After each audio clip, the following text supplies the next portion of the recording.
जसं स्वातंत्र्याचा लढा होता तशाच पद्धतीने भाजपच्या लोकांना त्यांच्या आमदारांना घेरण्यासाठी खासदारांना घेण्याची आता सध्या ज्यांना गरज आहे. अण्णा तुम्हालाही भरपूर मतं पडले, चेतन भाऊलाही पडले, बाबा मिस्त्री पण आमचा उमेदवार होता, MIMचे पण उमेदवार आहे, ह्यांचे 60-62 हजार, ह्यांचे 16 हजार, तुमचे मतं असे एकत्र जेवढे मतं आपल्याला पडलेत तेवढंच सुद्धा लोकांना घेऊन जर मोठं आंदोलन उभं केलं तर देशभरात हे गेल्याशिवाय राहणार नाही. पण होतंय का माहिती आहे का, विधानसभा झाला तर महापालिका आहे, महापालिकेला आमची सरकार आली का, कुणाची सत्ता येईल का, आम्हाला निधी भेटणार का नाही, हे करायचं, हे वैयक्तिक जर केलं तर हे आजच इथं संपून टाकावं अशी माझी सूचना आहे.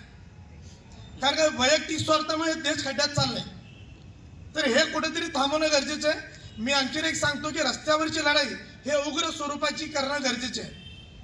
त्यात आमदारांना कशा प्रकारे काय 2-4 आमदारांना काळा करून टाकू ना, काही 2-4 दिवस 15 दिवस जेलमध्ये बसू, माझी तर तयारी आहे.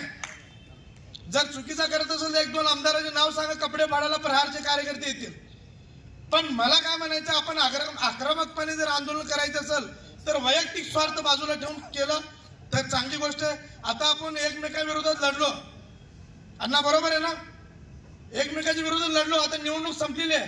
आता देश वाचवण्यासाठी, लोकशाही वाचवण्यासाठी आपल्याला सर्वांना एकत्र येणं गरजेचं आहे. मी आक्रमक भूमिका घेऊन जर आंदोलन कुणी करत असेल तर त्यात आम्ही नक्कीच सहभागी होऊ.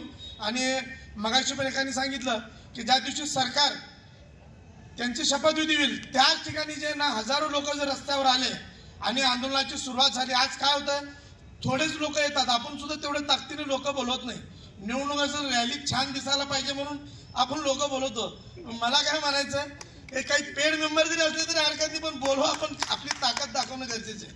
कारण निवडणुकीत बघितलं बऱ्याच पक्षाच्या लोकांनी पेड मेंबर वापरतात. मला माहित झालं, मी हात जोडला तर निवडणूक यापुढे लढणार नाही. पण दुसरी गोष्ट सांगतो, ताकदीने जर आंदोलन करायचं असेल तर तुमच्या सोबत आम्ही आहे. फक्त काय वैयक्तिक स्वार्थ सोडून जर काम केलं तर चांगला मेसेज जाईल. सोलापुरातून जसं स्वातंत्र्यापूर्वी सोलापूर स्वतंत्र झाला होता देशापूर्वी, तशाच प्रकारचं पुन्हा एकदा आंदोलन उभं करावं अशी विनंती. धन्यवाद.